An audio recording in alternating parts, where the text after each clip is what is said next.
Hi, people watching car reviews on the internet. Welcome to this. It's a Lexus IS with a 472 horsepower 5-liter V8 in it. It doesn't get much better than that.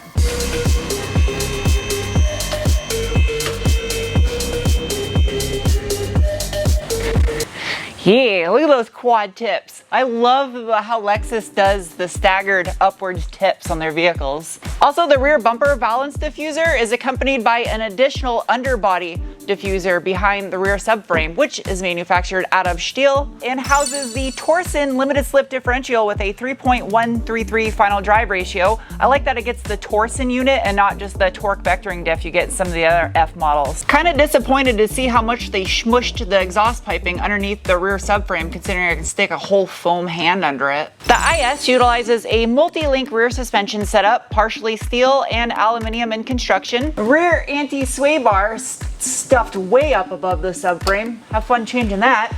Measures in at approximately 20 millimeter on the dot. Look at that. Aha, Takiko, Japan. And it's paired with a set of Takiko adaptive dampers. The IS500 F Sport Performance, or USE30 for you chassis code nerds out there, weighs in at 3,891 pounds, and it has a 56-44 front to rear weight distribution. Does the frame rail go? Oh, it stops right here. Frame rail almost goes subframe to subframe, stops right here at the fuel tank. So what I was looking for is these frame rails right here. I was seeing if they ran the span from the front subframe all the way to the rear subframe to help with the additional torque of the 5-liter V8. But that's not the case. It stops right here. The mid pipe incorporates an H section and quad resonators, all stainless, which measures in at dual 64 millimeter piping, which is about 2.5 inches outside diameter SAE.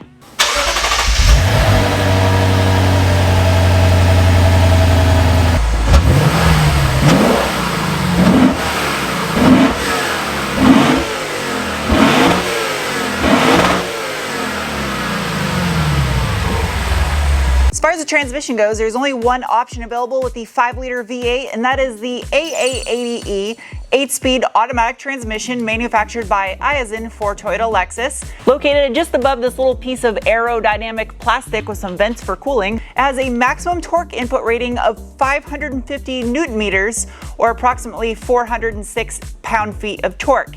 It is manufactured out of a die-cast aluminum casing to help with strength and rigidity as well as reduce weight, and is capable of banging off shifts as fast as 350 milliseconds.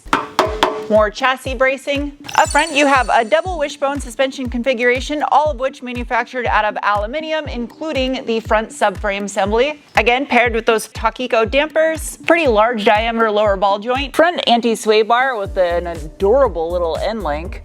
Measures in at a respectable large 27 millimeter. Everything up front is made out of durable plastic.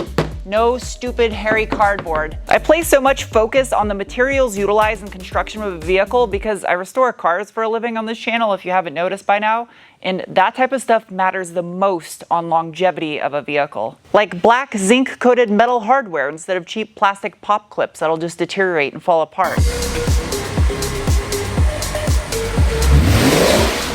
Okay, time for the braking test. Nobody behind me. Ready, go! Wow! Wow! That was such a short stopping distance. Man, that's up there towards the top for vehicles I've tested for shortest stopping distance. It may be because it's like over 100 degrees outside. And these tires got some heat in them. I don't know. That was super impressive. My stuff didn't even go flying off the seat. How is that? How?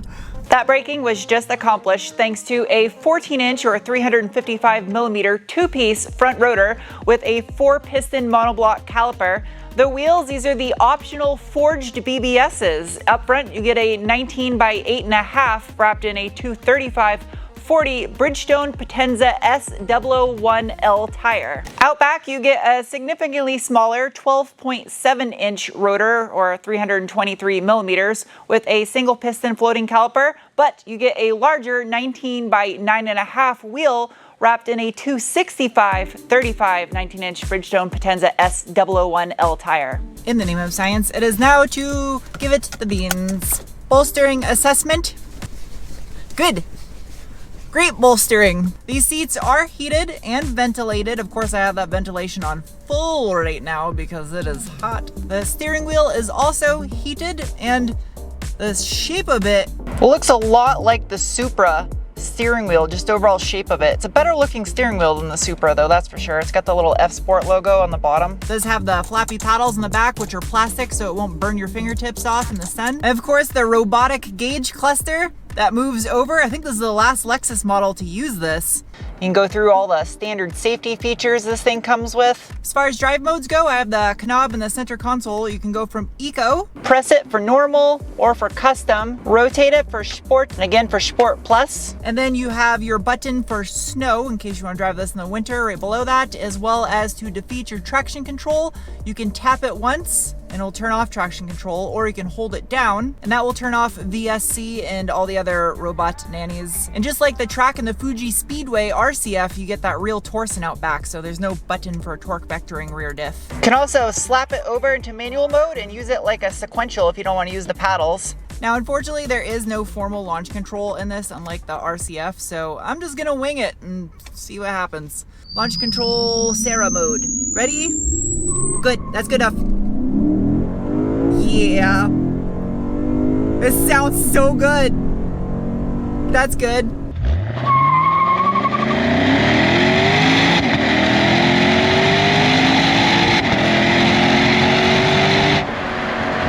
It's quick. It gives a little shove every time it grabs the gear too. I love the sound of this engine. The induction noise is just chef kiss. The advantages of being tall. I can reach the hood popper that way. Light hood, and it's got hood struts. Yeah. Underneath the hood of this potential future collector car is the 2UR GSE, which is an all aluminum, naturally aspirated 4-cam 5-liter V8 that produces 472 horsepower at 7,100 RPM and 395 pound-feet of torque at 4,800 RPM. This right here is the product of when Yamaha and Toyota collaborate together on an engine, and they've made some epic ones in the past, like the 2JZ, the 3S GTE, the V10 that was in the Lexus LFA, and of course this 5-liter V8. Doesn't get any better than this, and this is the last V8 in this vehicle's class.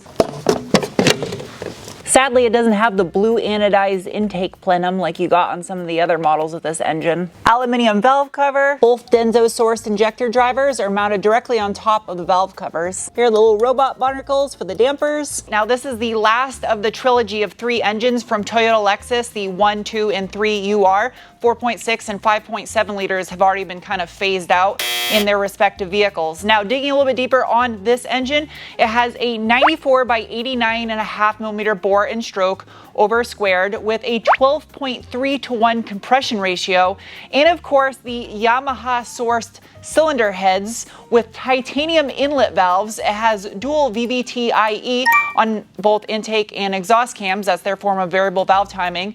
It has D4S both port and direct fuel injection to help keep the back of those titanium valves clean, and has a 7,300 RPM red line. Let's take this thing for a rip.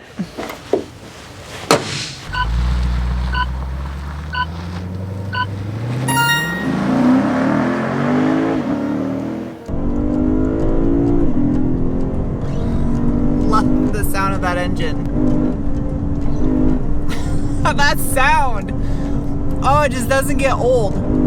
Handling report, if I can say anything, oh, it's good. It might be just if an RCF track edition is level 10, a regular RCF is 9.5, this is like 9. It's just a smidge softer feeling than an RCF, just barely, and it might be in my head. I don't know if it's in the throttle response. gonna slap this into manual mode. There is probably just a millisecond of delay between my foot touching that throttle and actually hearing the sound. And it's, I mean, just micro little bit of a delay. That's where I feel the RCF might just be a little sharper in that area, and that's why that is an RCF and this is not an ISF. That makes any sense. I'm not trying to say this thing is slow or soft or any of that. I'm just saying with having RCFs fresh in my mind, I feel those are a little bit more aggressive. Out of all this thing's competitors in its class, the one that stands out to me the most as far as fun to drive would probably be the Cadillac CT4V Blackwing. That thing was an absolute riot, and you can get that with a manual transmission, which is a huge plus over the Lexus. But the Lexus is the only one in its class with a V8, and it's not just any V8. That sound. As far as the trunk goes, that's hot. Everything's hot. And not in the fun Paris Hilton kind of way either. This has got super nice carpet in here. It's really thick and lush. And hey, one of my SD cards. You can fold the seat back down if you need any more room. Ah yes, it also has what looks to be a storage cubby for a samurai sword. That's handy. Velcro first aid kit. Love these, because there's a game you can play. Oh, it doesn't stick like I thought it would. I want you right here. Just like that. I like the taillight shape on these too. Looks good. Ouch, hot! Everything's so hot. The rear seat in this thing is actually quite comfortable. Headroom's pretty tight. Legroom, acceptable. There's no USB charge ports in the back seat though. Your kids don't need to be that spoiled where they get their own plugs. This isn't something you want to haul your kids around in anyway. They're just gonna ruin it. What do we got here other than ET not riding in your backpack? Oh yeah. Forgot the IS has these super fancy cup holders right here. It's like one of those beetles that sticks its butt in the air and it stinks when it sprays. That's what this reminds me of, its head. Okay, I talk too much. Oh, the speakers look like they do in the Supra. They got the, yeah. I love that Lexus still requires some form of an IQ to tell what time it is on their clock in the center. There's also the camera button, has a 360-degree camera that's tweaking out right now. Hey, my car is white. Wonder if I can change the color of it. Ah, you can! That is so sweet. Yes, there we go. That's what's up, now my car matches. And all IS500s come standard with the 1700 watt Mark Levinson sound system that is second to none. Out of every brand of vehicle I've reviewed, the Mark Levinson sound systems always sound the best. And I try not to be very biased to one thing, but it's just a fact. They just know how to do sound systems in cars. That's a little bit of the downside of this, is the tech features, especially the infotainment screen. It's starting to feel a little bit dated. It does look exactly like it does in any other Lexus product, and it doesn't look bad.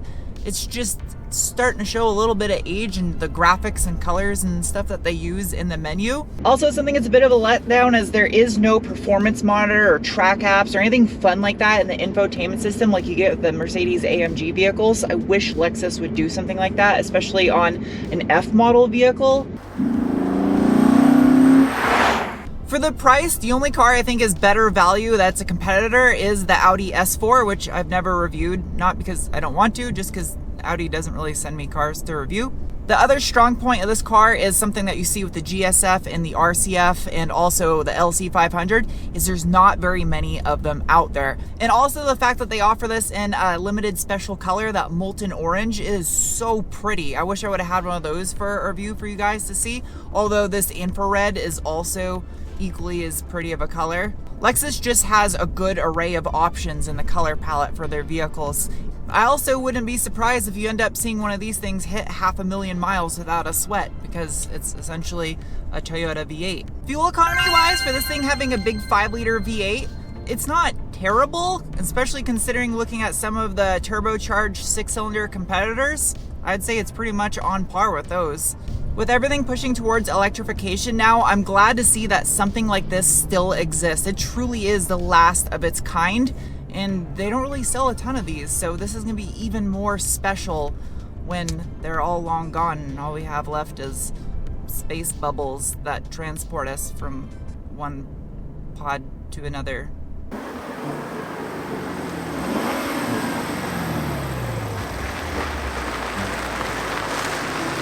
Time to give this thing some scores. First, starting with the bean score, the assessment of the feeling you get in your gut when you give it the beans. And the IS500 F Sport Performance gets a rating of, followed by the cookie score, the assessment of value. And as this one is equipped at just over $60,000, it gets a rating of, followed by the wrench score, the assessment of ease of maintenance. And this is getting a rating of, followed by the squid score, the handling assessment, and IS500 gets a rating of. Lastly is the penguin score, the assessment on how much I personally like a vehicle, and this car here gets a rating of. I would choose this over a new M3 because of the engine that is in it. It is the last of the Mohegans. I don't know what that means, and I've never reviewed a BMW M3 before. I don't review BMW products on this channel, and that's not because I don't want to. For whatever reason, I don't know why BMW just does not send me vehicles to review. They send them to all the other automotive journalists on YouTube throughout the country and in Canada that review them, but they don't send me them. I don't know if they don't like me or what it is, but I see you guys constantly asking for BMW reviews, and it's not me. I would if I could. So yeah, this engine right here, that's the creme de la creme. I don't know what it has to do with cream. Anyway, I'll see you guys soon in another video. Bye!